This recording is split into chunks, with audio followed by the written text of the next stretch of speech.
পিছনে মূল কারিগর হচ্ছে আমাদেরই প্রিয় নেতা, আগামীতে সংসদের যিনি নির্বাচন করবেন জনাব হামিদ ভাই।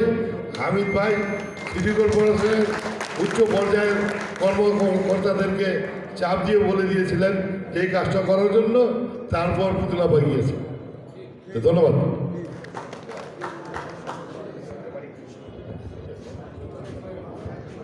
আসসালামু আলাইকুম, আমি আব্দুল হাদিলেন পঞ্চায়েত থেকে বলছি। প্রিয় অভিভাবক, আল্লাহ পাক আপনার মনের আশা পূরণ করেছে। আপনার সাথে সাথে দীর্ঘদিন যারা রাজনীতি করেছে তাদেরও মনের আশা পূরণ করেছে, আলহামদুলিল্লাহ।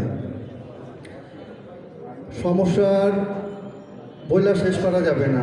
সবচাইতে বড় সমস্যা হলো পানির সমস্যাটা। তা আমরা চাই যে এই পানির সমস্যাটা যাতে সমাধান হয়। আপনার পানির যে সমস্যাটা আছে, শুধু বৃষ্টি না, বৃষ্টি ছাড়াও পানিটা চলে আসে রোডের মধ্যে থেকে। বৃষ্টি ছাড়াও পানি জমে রাস্তার মধ্যে। স্কুলে বাচ্চারা যেতে পারে না, নামাজ পড়তে যেতে পারে না, অনেক কষ্ট